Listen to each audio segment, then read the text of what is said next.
ಎಲ್ಲರನ್ನೂ ಪ್ರೀತಿಸು, ಕೆಲವರನ್ನು ಮಾತ್ರ ನಂಬು. ಪ್ರಪಂಚದಲ್ಲಿ ಎಲ್ಲವೂ ಸತ್ಯ, ಎಲ್ಲರೂ ಸತ್ಯವಂತರಲ್ಲ. ಗಳಿಸಬೇಕು ಅಂತಿದ್ದರೆ ಮಾನವೀಯತೆ, ಪ್ರಾಮಾಣಿಕತೆ, ಗೆಳೆತನ, ಪ್ರೀತಿ, ವಿಶ್ವಾಸ ಗಳಿಸು.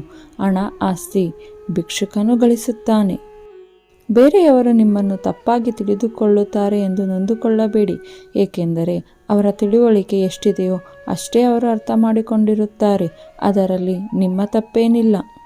ನೀನೇನೆಂದು ಇತರರಿಗೆ ಪದೇ ಪದೇ ಅರ್ಥೈಸುವ ಅವಶ್ಯಕತೆ ನಿನಗಿಲ್ಲ. ನಿನ್ನವರಾದವರು ಎಂತಹ ಪರಿಸ್ಥಿತಿಯಲ್ಲೂ ನಿಜವಾಗಿಯೂ ನಿನ್ನನ್ನು ಅರ್ಥೈಸಿಕೊಂಡಿರುತ್ತಾರೆ. ಬಿಟ್ಟು ಹೋದವರು ಏನೋ ಒಂದು ನೆಪ ಹೇಳಿ ಬಿಟ್ಟು ಹೋಗುತ್ತಾರೆ. ಕಳೆದುಕೊಂಡವರು ಮರಳಿ ಬರಬಹುದೆಂದು ನಿರೀಕ್ಷೆಯಲ್ಲಿ ಕಾಲ ಕಳೆಯುತ್ತಾರೆ. ಭಗವಂತನಲ್ಲಿ ನಂಬಿಕೆ ಇಟ್ಟರೆ ಅವರಿಗಿಂತ ಉತ್ತಮರನ್ನು ಜೊತೆಗೂಡಿಸುತ್ತಾನೆ. ಒಳ್ಳೆಯವರು ಸಂತಸ ಕೊಡುತ್ತಾರೆ, ಕೆಟ್ಟವರು ಅನುಭವ ನೀಡುತ್ತಾರೆ. ದುಷ್ಟರು ಪಾಠ ಕಲಿಸುತ್ತಾರೆ, ಉತ್ತಮರಾದವರು ಸವಿನೆನಪು ಕೊಡುತ್ತಾರೆ. ಆದ್ದರಿಂದ ಜನ ಎಂಥವರೇ ಆದರೂ ನಾವು ದೂಷಿಸಬಾರದು. ಎಲ್ಲರಿಂದಲೂ ಒಂದಲ್ಲ ಒಂದು ರೀತಿಯ ಪಾಠ ಕಲಿಯಬಹುದು. ಮನೆ ಕಟ್ಟುವಾಗ ಯಾರೂ ಬಂದು ಸಹಾಯ ಮಾಡುವುದಿಲ್ಲ. ನಂತರ ಗೃಹ ಪ್ರವೇಶಕ್ಕೆ ಎಲ್ಲರೂ ಬಂದು ಹಾರೈಸಿ ಉಡುಗೊರೆ ಕೊಡುತ್ತಾರೆ. ಹಾಗೆಯೇ ಜೀವನದಲ್ಲಿ ಸಾಧನೆ ಮಾಡಲು ಹೊರಟಾಗ ಯಾರೂ ಸಹಾಯ ಮಾಡುವುದಿಲ್ಲ. ನಂತರ ಗುರಿ ತಲುಪಿದ ಮೇಲೆ ಎಲ್ಲರೂ ಬಂದು ಹಾರೈಸುತ್ತಾರೆ, ನಮ್ಮವರಂತೆ ವರ್ತಿಸುತ್ತಾರೆ. ಇದೇ ನಿಜವಾದ ಪ್ರಪಂಚ. ಇನ್ನೊಬ್ಬರಿಗೆ ಕೆಸರೆರಚಲು ಹೋದರೆ ಮೊದಲು ನಿಮ್ಮ ಕೈ ಕೆಸರಾಗುತ್ತದೆ. ಅದೇ ರೀತಿ ಇನ್ನೊಬ್ಬರಿಗೆ ಗಂಧ ಹಚ್ಚಲು ಹೋದರೆ ನಿಮ್ಮ ಕೈ ಗಂಧವಾಗುತ್ತದೆ. ಕೆಸರು, ಗಂಧವು ಆಯ್ಕೆ ನಿಮ್ಮ ಕೈಯಲ್ಲೇ ಇದೆ. ಅನಗತ್ಯವಾದ ಒಡನಾಟ ಯಾರೆಂದಿಗೂ ಒಳ್ಳೆಯದಲ್ಲ, ಏಕೆಂದರೆ ಅವರ ಸ್ವಭಾವಕ್ಕೆ ತಕ್ಕ ಹಾಗೆ ನಾವು ಇಲ್ಲದಿದ್ದರೆ ನಮ್ಮನ್ನೇ ಕೆಟ್ಟವರೆಂದು ಬಿಂಬಿಸುತ್ತಾರೆ. ಸತ್ತ ಮೇಲೆ ಬೆಂಕಿ ಇಡೋರಿಗಿಂತ ಸಾಯುವ ಮುಂಚೆ ಬೆಂಕಿ ಇಡೋರೇ ಜಾಸ್ತಿ. ಅವರು ನಾವು ನಂಬಿರುವ ನಂಬಿಕಸ್ಥರೇ ಆಗಿರುತ್ತಾರೆ.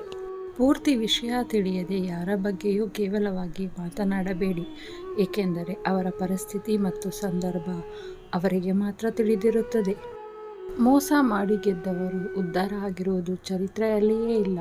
ನ್ಯಾಯದಿಂದ ನಡೆದವರು ಸೋತಿದ್ದು ಇತಿಹಾಸದಲ್ಲೇ ಇಲ್ಲ. ಮೋಸವಾಗಲಿ ಸತ್ಯವಾಗಲಿ ಅದಕ್ಕೆ ಕಾಲವೇ ಸರಿಯಾದ ಉತ್ತರ ನೀಡುತ್ತದೆ. ನಿಮ್ಮವರನ್ನೇ ನೀವು ತುಳಿಯಲು ಬೇರೆಯವರಿಂದ ಸಲಹೆ ಪಡೆಯಲು ಆರಂಭ ಮಾಡಿದ ದಿನದಿಂದ ನಿಮ್ಮ ಪತನ ಆರಂಭವಾಗುತ್ತದೆ. ದೀಪದ ಬೆಳಕಿನಲ್ಲಿ ಒಬ್ಬಾತ ಗೀತೆಯನ್ನು ಓದಬಲ್ಲ, ಮತ್ತೊಬ್ಬಾತ ಕಳ್ಳತನ ಮಾಡಬಲ್ಲ. ಅದು ದೀಪದ ತಪ್ಪಲ್ಲ, ಮನುಷ್ಯನ ತಪ್ಪು. ನಟನೆ ಬಲ್ಲವರು ಎಲ್ಲರಿಗೂ ಮೋಸ ಮಾಡುತ್ತಾರೆ. ನಿಯತ್ತಾಗಿ ಇರುವವರು ತಾವೇ ಎಲ್ಲರಿಂದ ಮೋಸ ಹೋಗುತ್ತಾರೆ. ಪಾಪಿ ಸ್ವತ್ತು ಪಲಾಯನ ಅಂತಾರೆ. ಪಾಪದಿಂದ ಗಳಿಸಿದ ಹಣ, ಆಸ್ತಿ, ಅಂತಸ್ತು ನಿನ್ನನ್ನು ಎಂದಿಗೂ ಉದ್ಧಾರ ಮಾಡಲಾರದು. ಅದೇನಿದ್ದರೂ ಪರರ ಪಾಲು. ನೀನು ಮೈಮುರಿದು ಗಳಿಸಿದ್ದು ಮಾತ್ರ ನಿನ್ನದು.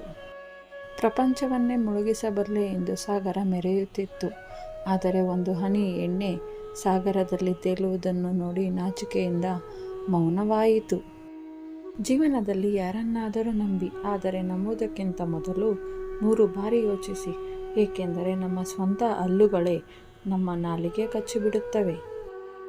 ಯಾವ ವ್ಯಕ್ತಿಯು ಕೆಟ್ಟ ದಿನಗಳನ್ನು ತನ್ನ ಜೀವನದಲ್ಲಿ ನೋಡಿರುತ್ತಾನೋ ಅವನು ಎಂದಿಗೂ ಬೇರೆಯವರಿಗೆ ಕೆಟ್ಟದನ್ನು ಬಯಸುವುದಿಲ್ಲ.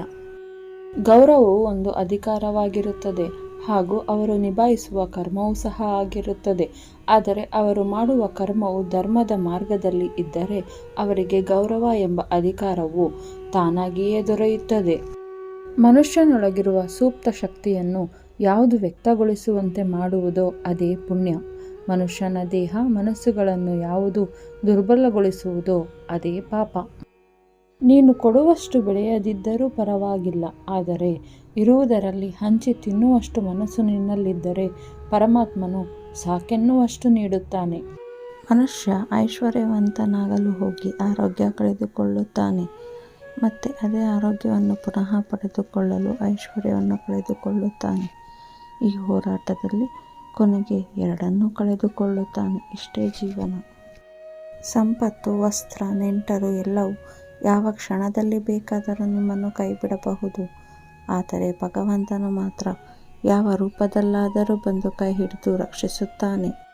ಮನಸ್ಸಿಟ್ಟು ಕಲಿತ ಅಕ್ಷರ, ಮೈ ಬಗ್ಗಿಸಿ ದುಡಿದು ತಿನ್ನುವ ಅನ್ನ, ಕಷ್ಟಪಟ್ಟು ಗಳಿಸಿದ ಹಣ, ಇಷ್ಟದಿಂದ ಮಾಡುವ ಕೆಲಸ, ದೈವ ಭಕ್ತಿ ಯಾರನ್ನು ಎಂದಿಗೂ ಕೈ ಬಿಡುವುದಿಲ್ಲ.